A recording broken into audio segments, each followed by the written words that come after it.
Ndoma tedo gi chiemo mabiro ni tich adek saa 2 mar okinyi e tipo mar mihero mar Ramogi TV. Odiochieng' ma kawuono wantiere e boma ma Nairobi kae mar mondo mi wapuonjre tedo. To kan kenda mar mondo mi watedi, antiere kae ndi kod jatedo mabende da miyo thuolo mar mondo mi wafulrenwa eko nyiswa gino mabende oikore mar tedonwa okinyi ma kawuono. Ichiew nade akinyi? Achiew maber. Machiegni ahinya. Ang'e ni ma ok en mari mokwongo mabende watudore mar mondo mi wated Ramogi TV kae. Kawuono inyalo machako, jomoko be nyalo bedo ni neni e okang' mokwongo kawuono. Inyalo nyisowa ni akinyi ni to en ng'a, to nyakure, to tedo kanye? An iluonga ni Akinyi, Sylvia Akinyi, na Nyakano. To ji mang'eny ong'eya ni as the owner of Akinyi's Plate. But kawuono, miyo twist matin wadwa dhi West Africa, Nigeria to be precise. Wadwa tedo nu chiembi magihero miluongo ni jollof rice. Mano koro kiwacho ni West Africa, mano wawuok kuma Kenya nitiere, mano Kenya nitiere side moro ni mar Africa to West Africa en imbo mar Africa. Kendo chiemo makama iwacho ni wadwa tedo jollof rice, watedo jollof rice gang'o. Wadwa tede, inyalo tede gi gweno, ring'o mar turkey. But kawuono wadwa tede gi gweno. Wadwa tede gi gweno. Koro mae gweno wato ma mchele. Taneno rabolo moko kacha cha. Rabolo no to en ang'o? Ma rabolo mar ateda. Ok en rabolo michamo, en mitedo. Koro gi wadhi deep fry mane kaka gitime kono. Koro gi kitungu, chiemo dwaro kitungu mang'eny. Koro magi gik modhi tede go. Nyakore mogeja mana kaka iseneno kawuono wantiere kae mar mondo mi wated jollof rice. Amor ahinya kaloni ni jollof rice ni asebedo mana ka winje ahinya to e kipindi mago ma kapo ni in jahera mag kipindi go mabende itugo e pinyno mar Nigeria. Kawuono koro wakelo ni Nigeria e Ramogi TV kae. Kawuono wadwa tedo jollof rice ma en chiemo ma jo Nigeria ohero ahinya. Ka wachako tedo akinyi, wachako tedo ga wachak gang'o? An kawuono apuonjora nikech an kata jollof rice aketa ni chako ang'e mana ni mchele kende mantiere kanyo. Koro wadhi chako gweno dhi kawo time mondo chiek. Wadhi chako gi gweno. Wakete pan. Iketo gweno mari. Gweno mondo Onego bed nochwakore kuom saa maromo nade? Wadhi chokre ka okawo time. Kopet chiemo makawo time. Ma chiemo makawo time.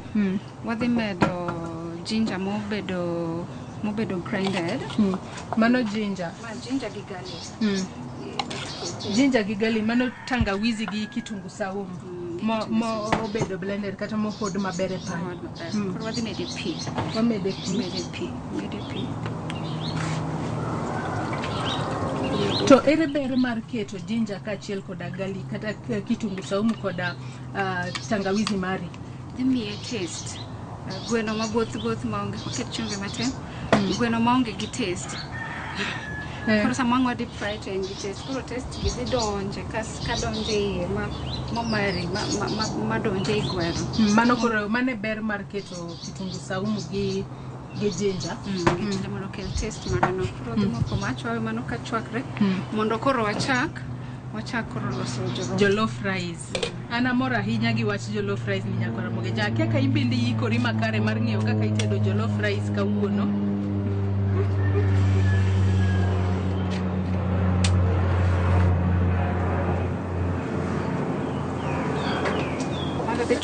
Akoro mano gweno mar wachwakore. Wacho ni gwene manyalo kawo seche mamoko. Koro kwawe kochwakore, bi koro inyiswa ni watimo nang'o jollof rice ma kawuono wadwa tedo. Nyakora mogeja kawuono wantiere mana e pinjego mar yudore imbo mar Afrika. Imbo mar Afrika kacha wantiere pinje mathoth. Akia ing'eyo piny moro amora manitiere e imbo mar Afrika. Inyalo oronwa ote kacha inyiswa ni ing'eyo piny mane to ing'eyo gi koda kit chiemo machalo nade. An ang'eyo mana Nigeria kende ma bende thothne wawinjo kacha ni jollof rice. Koro mano kanyo wadwa tedo ang'o koro? Kod chako process mar loso rice mar jollof rice. Mano mchele mar kido mar West Africa. Koro keto pan oyud mach. Koro wadhi keto mo. Chiemo ni en mostly deep fried. Koro nyako bed koda mo mang'eny. Mano koro wanyalo wacho ni waolo mo maromo nade? Wadhi mede. Inyalo golo, inyalo save mo bang'e. But onego fry. Ok en chiemo michwako. En mi fry. En mabedo fried. To sani binge ni ng'ato nyalo akinyi binge kaka sani bech mo idho malo. Akia kiseneno gik mabende sani wuotho e mbui kacha ka ji sani kidwa tiyo koda mo to ng'ato pando mana mo. Ondengo ni mana matin to idhi tedo godo. Mo sani beche ni malo. But kero chiemo to idwaro chiemo ma quality to idwa experience mane kaka gitede. So sister wanyaka watime mana kaka gitime. Akoro kiseketo mo mari titimo ang'o kendo? Wadhi keto kitungu. Kitungu iwacho ni kitungu dwarore mang'eny. Mago koro kitungu adi? Ma kitungu ang'wen madongo.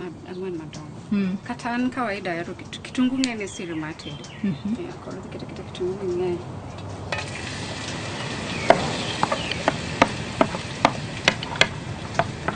To akinyi in midonga donga e pinywa mar Kenya ka into jollof rice ni puonjori tedo kanyo. Ahero gik tedo, ahero chiemo weche mag tedo ang'o. But mano puonja go sipna ma Nigeria. Nadhi machamo, then I was curious. I really want to know. Temo different, and then kero chiemo you want to try very different kaka jok moko tedo. Ini iwachacha ni in tedo ni rembi en gimi hero. Akoro mano kwaseketo mo wanyalo wacho ni waketo mo mang'eny ahinya koro moge jo mana kaka inyalo neno akinyi ng'isa kae ni chiemo ni en mo. Akato bedo ni nengo mar mo sani ni malo seche midwa tedo jollof rice ato nyaka koro yauria ya morno nyaka iketa moromo mondo jollof rice ni owuog maber. Okachiele awang'e mondo owang' that channels, the smokiness and the jollof rice. So to get that, what the wange, you can awango bell pepper, red pepper cha, pilipili ho makwar, gi ginger, gi garlic. Ginger moriw gi garlic. Moriw gi garlic. Kori kuongi keto mo matin mondo kiko timang'o kiko stick. Kiko wangai. Kiko moke pier pan. Wadhi keto. Ikuongi keto. Keto kamoro achiel. Iketo gi te kumoro achiel. Koro akel ni mae bende.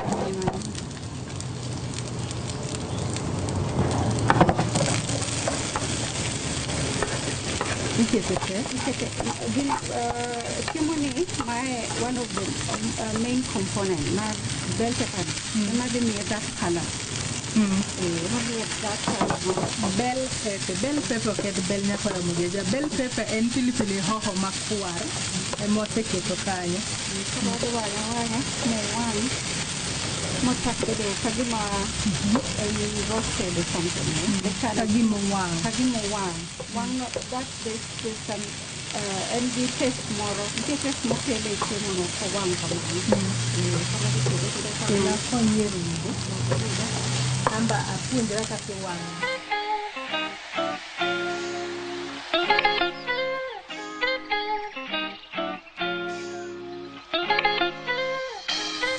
Mano kokoromo.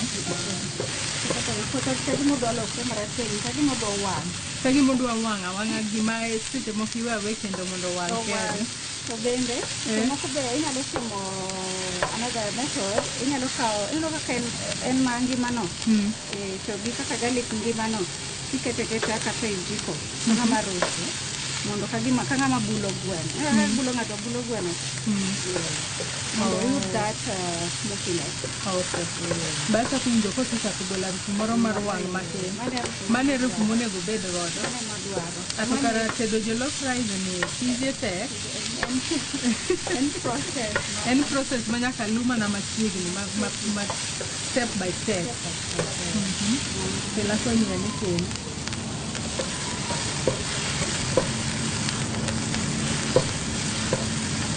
kokirude be onyalo wang' ahinya.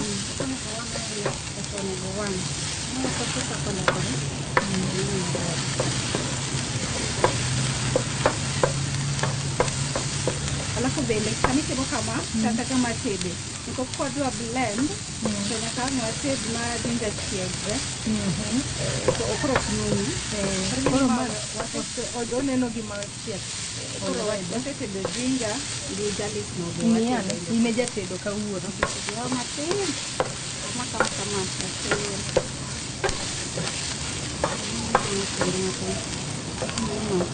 Kamane ga konego bedi. Ber mar wangi kama inango. That smokiness. Nitie taste. Ing'eyo nyalo tedo nyalo kitede mok iket kamano to chalo ng'ama chamo mchele ma kawaida. Mukete tomato gi hoho mang'eny. But for that jollof rice, yeah, the smokiness. Nitie taste mare. Mane gima jollof rice en. Bell pepper. That smokiness just gives it, elevates it. Taste moro ma different. Omiye ladha moro maber. Ma different. Mopogore gi chiemo mamoko. Aneno kosechako lokore.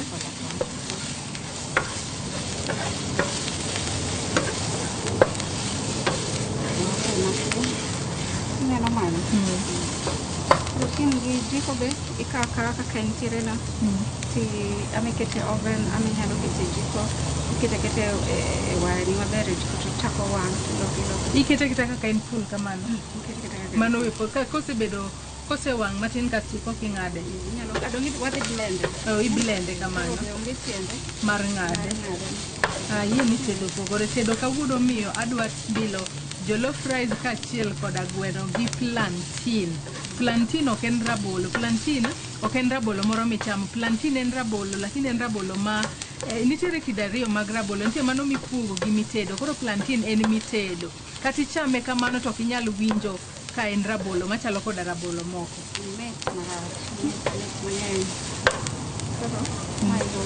Kamae ochiegni koro. Mae chama no daros. Ma wang no.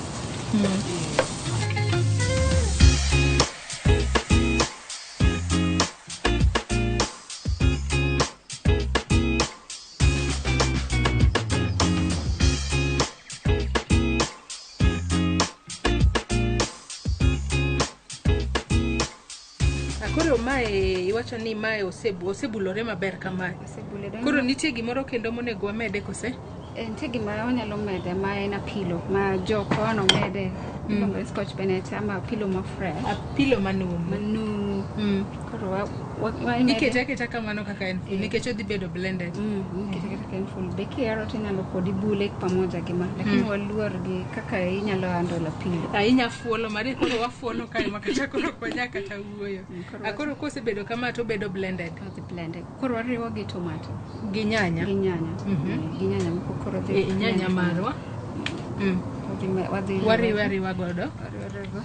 Mano nyanya di. Mano nyanya ariyo madongo. To mchele motedo kawuono en mchele mar nade? Mano okombe adek. En okombe adek. Osa nyanya ariyo madongo. Kara wadhi wablende kara mondo koro wane kaka obedo to kosebedo blended. Blended itiyo mana gi blender. To ne jogo maonge blender ginyalo tiyo go dang pan. Go mabed ma paste. Ato be en tich. Kiparo ni mano apilo gi pilipili hoho makwar to in kanyo gi ginger to inyaka kanyo gi garlic keta apilo kendo. En tich miyo lony manyasani mar blender sani wanyalo wacho no konyo. Technology konyo. We wadhi wablende mondo wane kaka obedo.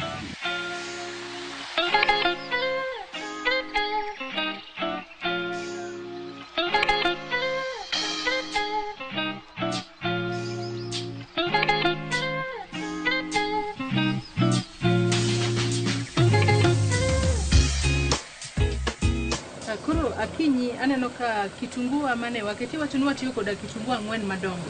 Kitunguu ni mae rangi monego bedi. Spice no ni bay leaf. Bay leaf tenango. Bay leaf en mano. Mae bay leaf. Kaka kawaluonge gi dholuo. Nyako Ramogi Jong mae e bay leaf. Kata kamano an bende ok ang'eyo kaka iluonge koda dholuo lakini en gino ma itiyo go e tedo ok en oboke motuo. To bay leaf nyalo yudo kanye? Inyalo yude farmers market. Mage yude farmers market na fresh.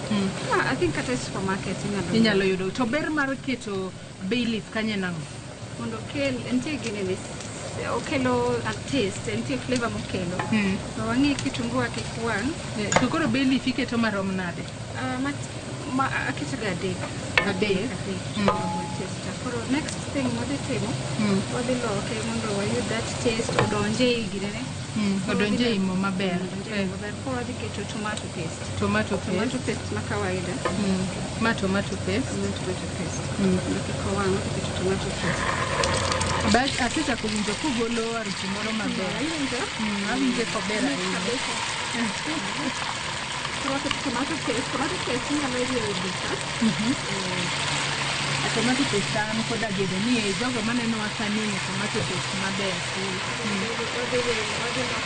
Koro kidwa ng'eni en ready, itede magi were mo were. Tomato paste were maber. Ma en ong'injre matin. Kela konyi ane rudo mondo ane kaka onego obedi. Kama kaka onego obedi. Chiemo ni secret mare ni en deep fried. Koro ok wachele chwake, wa deep fry. Obedo deep fried.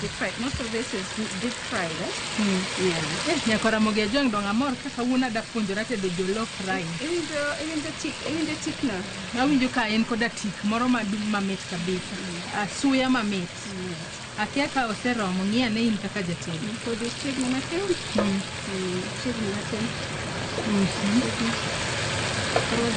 Kosechako ng'injore man. Nyalo koro kere matin. Mano kong'eni osechiek. Koro sani pod waweya kamano. Pod ochiek maber. Kaito bay leaves ma bende waketo kacha bende donje imo maber. Donjo ma that flavor infuse. Ma donje ma awinjo ka en garufu mamit kabisa. Makadang kang waketo rice. Koro en mo mosetimo modonjo those flavors mag onions go the bay leaves no. Nyakora Ramogi Ajwang' kawuono tedo miya ang'eyo tedo jollof rice. Kawuok kae mana kaluwore koda steps ma waseluwo nyaka sani. Ano kasechako puonjra. In mineno wasani be isepuonjori gimoro kosepodi. Tok waseketo mano tomato paste marwa, ang'o ma onego bed ni waketo tok mano? Wadhi keto gimano wa blend cha. Eno gik mano wabulo bell pepper, red pepper mano wa blend ka gi ginger gi garlic mano wabulo. Koro iwacho ni bell pepper en toma iluongo nang'o? Pilipili hoho makwar. Pilipili hoho makwar wachielo. Wabule ok chiele. Ibule maber. Wabule mondo ayud that darkness and smokiness. Koro kwase bule to no adwa wase blend. Ma wablende kaito waolo kanyo. Koro ma the next step wadhi keto alafu kwa kit spices. Koro kineno kanyo sani oseikore makare kosepodi. Tigni matin. Dano kochako ng'injore. Dano koro ong'injore. Koro ko kochako ng'injore. Kamane kaka onego bedi. Kong'eno chiek ose fry maber. Ose ng'injore kamano to wadhi medo mano wa blend cha. Mwa blend. Koro ma en blended ma wa blend ilo nango nini hoho ma rakwar, ginger, garlic, gi tomato. Koro modhi keto. Iole te.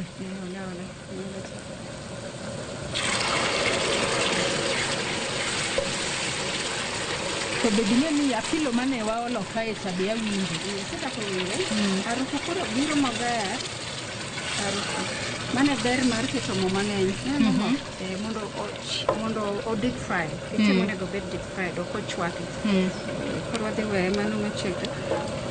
Ochiegi. Ageno ni aole maber.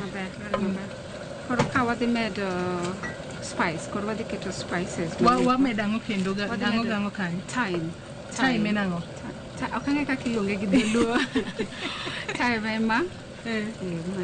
Mae time. Iluonge ni time. Itiyo kode timo ang'o? Kata an bende akia ni time iluongo nang'o gi dholuo Nyakora Ramogi Ajwang'.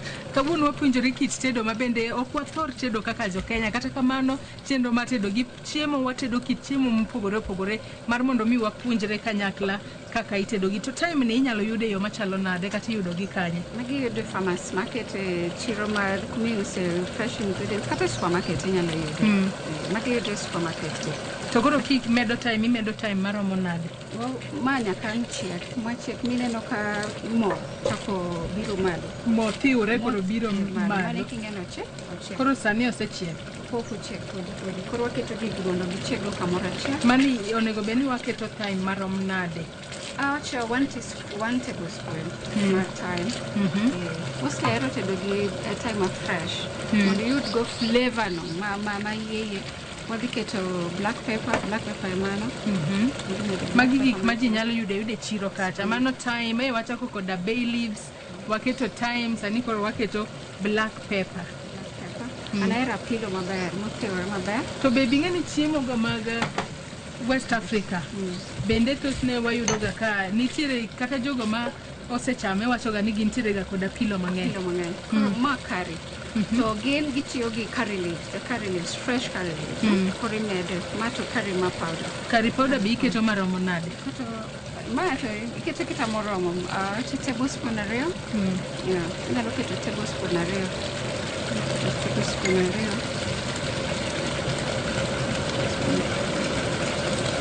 Kodwa keto mang'eny mondo koro amo overpower. Wadwa winjo the taste of koro keto ni koro wachamo curry. Kosechamo chiek. Nyakora Mogi John kawuono chielore jollof rice. Okiume te. Iume nyabathe. Nyabathe mondo kik pil. Ng'eno en chiemo mabedo deep fried. Ok en steam. Ok en boil. Koro ng'en kiume to pi donjo. Nyakora Mogi John jollof rice ok chwaki kaka mchele ma kawaida ma ponono ipimo pi glasses ipimo mchele kikombe achiel akai to iketo pi kikombe ariyo. Jollof rice ichielo. En chiemo ma ichielo makare. Gweno wa bende wang'iewo waketo kae seche ma koro stew wa mar jollof rice ikore kocha. Ma wadi deep fry. Wadi fry gweno. Mane chwakore. Aneno ka osechwakore maber.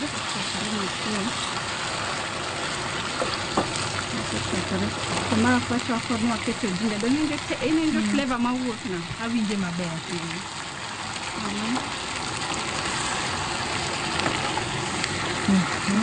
Kama chwadi nego. Wabo deep fry. For next step wadhi keto beef. Inyalo keto chili cube, beef cube.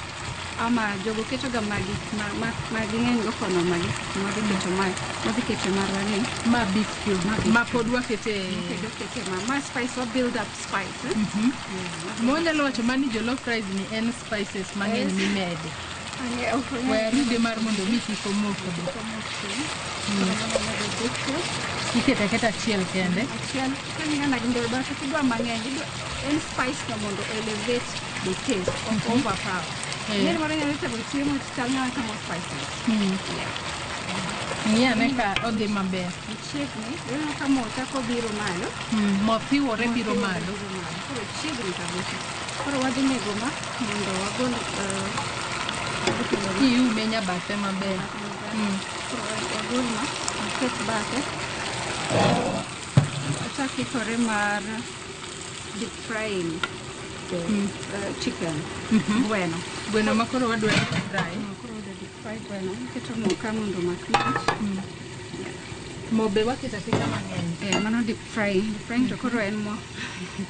Ket mo andi poka aolo. Sani ipima mo. Ibo theo donge mana deep frying mondo ochieg maber but mo pod dhi dong'.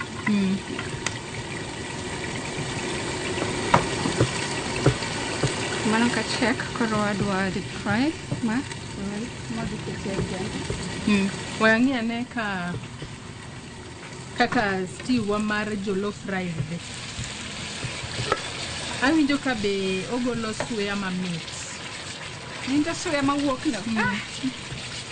Ase mana chako iko appetite na mar bilo jollof rice. Kalori ni kawuono be odiochienga mokwongo mada bile jollof rice kae. Akinyo miyo kawuono apuonjora tedo chiemb West Africa. For the next step wadhi tama mondo makmach mondo wadhi fry ma alafu wadhi keto mchele. Kosetieko wadhi keto koro mchele. Koro mayo onego beni chiek kuom dakika adi? Onego chiek 50 minutes but kaka inyalo ng'eno ochiek osechiek gima nwa blend ka osechiek. No kaka mo ginene malo. Kiwore biro malo. Mane nyiso no osechiek. Osechiek. Koro wadhi keto mchele. Wamedo mchendwa. Open jollof rice. Mchele nyaka bedi. Mchele nyaka bedi kanyo nikech en jollof rice. Koro ma mchele adi ma kawuono wadwa tedo? Ano okombe adek. Okombe adek mar mchele. Sen mchele moseluok. Iluoko mchele magol chilo ne cha modong' pi maler. Mondo kik ostek. Koro wadhi medo mchele. Wadhi medo mchele.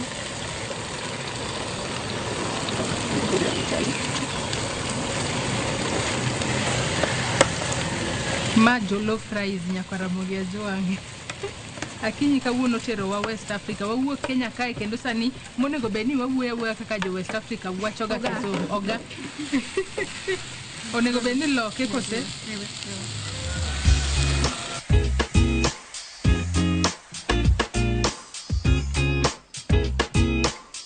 Stage ni wanyalo medo beef stock. Mano pi mani chwako go kela konyi rudo. Ino sami chwako gweno, mami chwako ringo, pi modong' cha beef stock.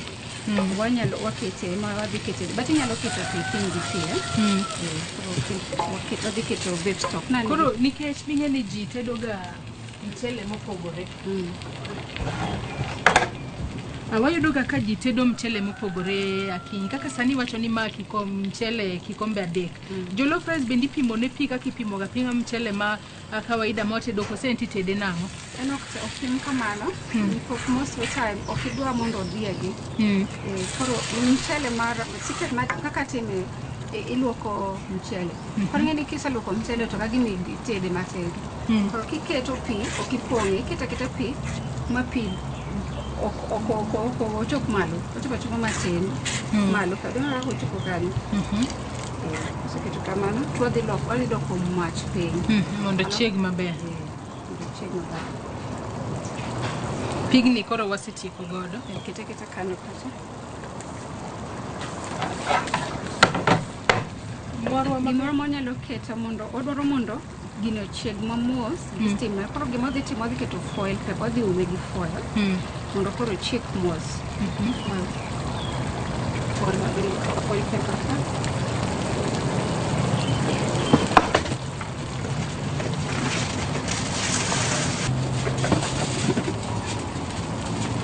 Koro wacho ni waume gi foil mar mondo mi ochieg maber. Mondo steam cha ochieg mos. Gima ne koro duoko mach piny kabisa. Asechako winjo ka en kod harufu mamit kabisa. Michaki ume kido mondo gine ne wuogi moisture mare ni. Koro wadhi duoko mach piny kabisa.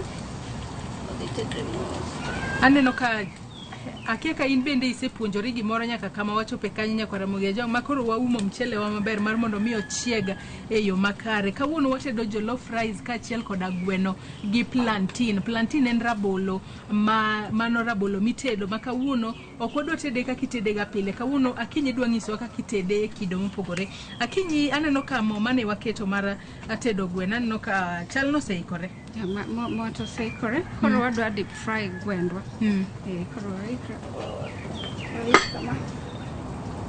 Koro wadhi deep fry. Wadhi deep fry gweno. Neno beda deep fry kaka ng'ato nyalo mana chielo gweno e ode kacha. Chielo gweno makna.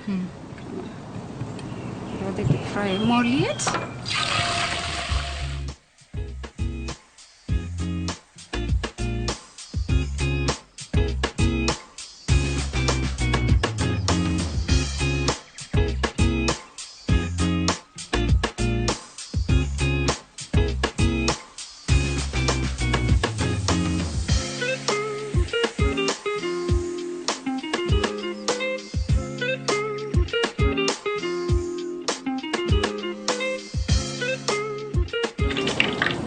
Kala ne koro eno kaka golden brown mit kan. Nyaka Ramogi ajwangi mana kaka inyalo na makoro gwendo wa mwasechielo. Ineno kaka wachiele bolokore golden brown. Kama eka konego bed Akinyi. Kama onego bedi. Koro wadhi keto makando. Mondo koro idwa biro gi kitungu. The last step mar mchendwa ne. Mchendwa no be pok watiekore godo. Watiekore go. Wadwa ng'iye kosechako chiek, kosepori. Chiegni. The last step odo medo kitungu. Kitungu ma pok ochiek kama. Ochiek kama. Ato tedo jollof rice di donge aneno ka ogwenyore ahinya. Koro wadwa kete kapok orumo. To koro iketo kitungu marom nade? Ma kaka idwaro, lakini ahero keto kitungu mang'eny. To ber keto kitungu kama ne nang'o? Nitie mana flavor. Chiemo ni en mana building flavor, koro wadhi riwe kamano. Kakala neno obiro. Winjo harufu mawuok kanyo. Awinjo koruma nyako Ramogi cham ma bende ok en pilau. Ma en jollof rice. Ineno kaka itede mopogore koda kaka itedo mchele mamoko kaachiel koda kata pilau. Ma en jollof rice ma thothne ichamo koda jogo modak e pinjego mag West Africa, pinje kaka Nigeria, Ghana nitiere kacha. Intini ing'eyo piny mane mantiere West Africa. Kawuono wakelo ni West Africa kae. Kendo chak wadok waume. Koro mondo kochiegi wagole. Koro makachiek wadhi chako deep frying mar plantains. Rabolo mar tedo. Wadhi golo ma. Rabolo mar ateda no koro kwa tedo to watimo nang'o? Rabolo mar ateda nyako Ramogi ajwang' ok en rabolo machacha, en rabolo ma itedo to kawuono wadwa tede kata wadwa chiele. Okinyi dwa puonjowa kae kaka ichielo rabolo. In king'iyo ni rabolo kiyudo kacha to seche moko ichwake to seche moko irito ochiege kichami. Kawuono wadwa chielo rabolo mi idendo gi dho ngere ni plantain. Ema bende wadwa tedo kawuono.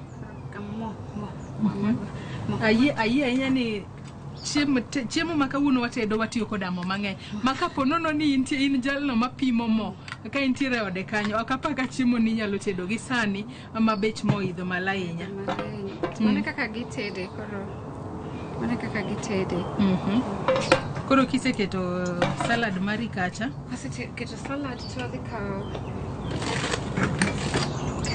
Koro wadhi mak mach ma e plantain. Tang'o momiyi ng'ade mana machalo kamano? Design inyalo tede kata ken ongima. En kaka intie.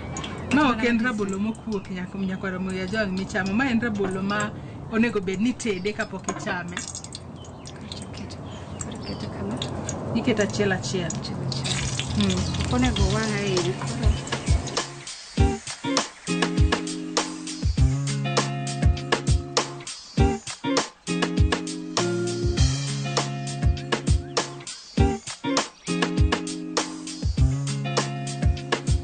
Plantain ito seche mitede nonge gima iriwe godo. Itede kisepoke ting'ade tiketo. Nikech chiemo ni nigi spice mang'eny. Ok idwa kendo medo moro ma itedo kaka entiere no. Manyalo madh go chae. En gima inyalo madh go chae. Inyalo kata chame kaka snack. Mit kabisa. En winjo ka entiere koda ogolo suya moro maber. Sama itede. Itede mondo brown maber. Kala ni maber. Wila kamano. Okiko wang' ne be yot. Koro nyaka liewe maber. Kamano osechako. Amana weni mar mondo mi loki kalori ni ne jalony kawuono.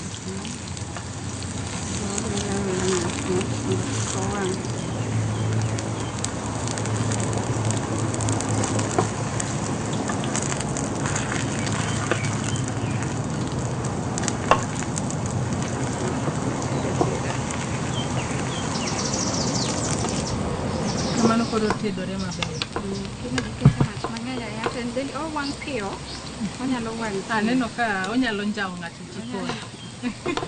Inyalo podi tedo kama to kara kitiyo to chiembi te osewang'. Nyaka ing'e makini kabisa.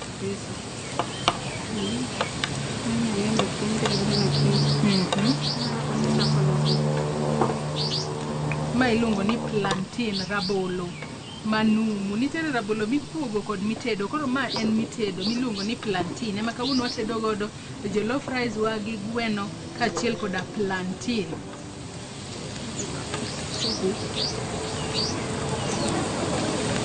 Awinjo ka be ogolo oseto. Suya moro ogolo mamit.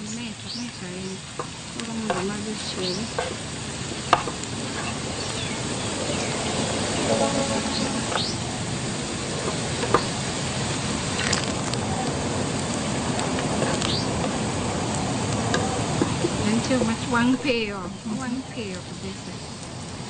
Kamano koro sechiek.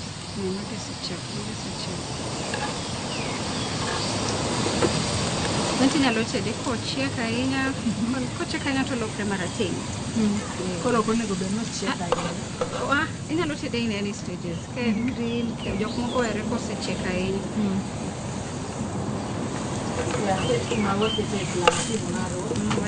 Wakete ma osebedo tayari.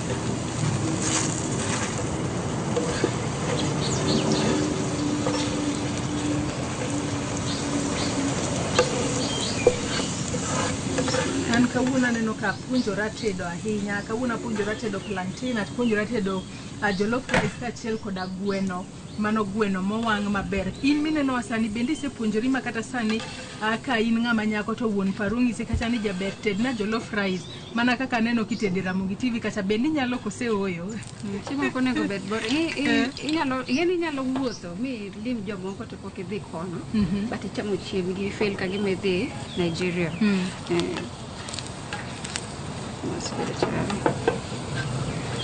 Kamae oseikore. Onego wang' ahinya. Harufu ba winjo kogolo mamit. Mit. Ibo bele iwinji. Mae plantain marwa koro nyaka Ramogi. Rabolo motedi kata mitedo. Kawuono to wanyalo wacho ni wang'e matin ema. Kamae kaka onego bedi. Akinyi koro aneno ka plantain to plantain ni be iyudo e piny Kenya kae kose en bende ena gima iyudo e pinyno mar West Africa, e pinje mag West Africa. Magi gik ma yudore ka mapile kata chiro nyalo yudo gi ng'eny, puothewa gi ng'eny tero. To ng'ato bende nyalo penjore ni anyalo dhi e chiro kacha tanyiewo rabolo kaka obed rabolo no mitedo ma watedo pile pile taloso go plantain. Kose plantain en kit rabolo mopogore. Ok en ma wakuogo mwacham opogore. Koro kata kipidhe puodho idhi penjo different gine mipidho no opogore. En maratede en different. Ato be koro kwasetieko plantain gwendwa be wasewang'o maber. We wang'i ane ka jollof rice wa koro oseikore maber. Winjo suya mawuok kae. Awinjo ka suya no mit kabisa.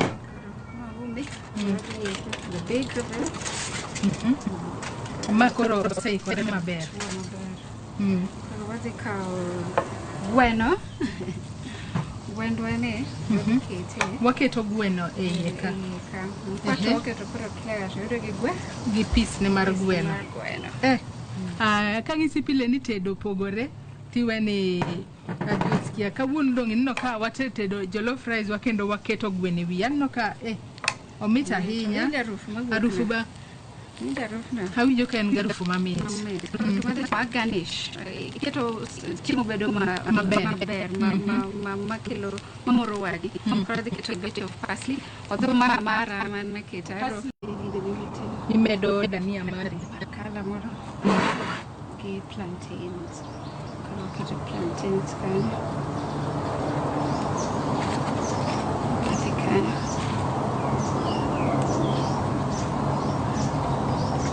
Aneno ka chiemo wang'e ler kabisa. Chiemo koro oseikore. Koro wamanyo mana kijikni.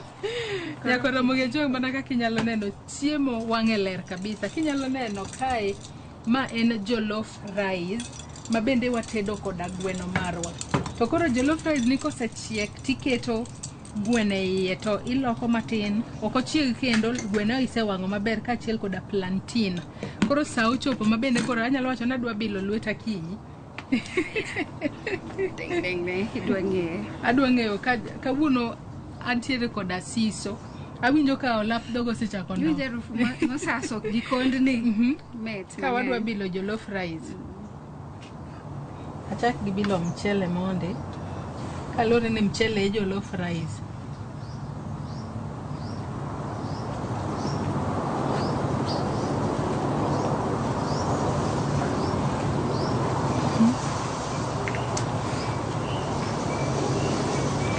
Takibile gi plantain.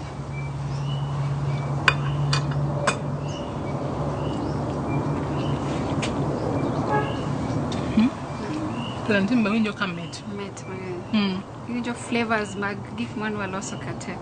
Mane chiemb jo Nigeria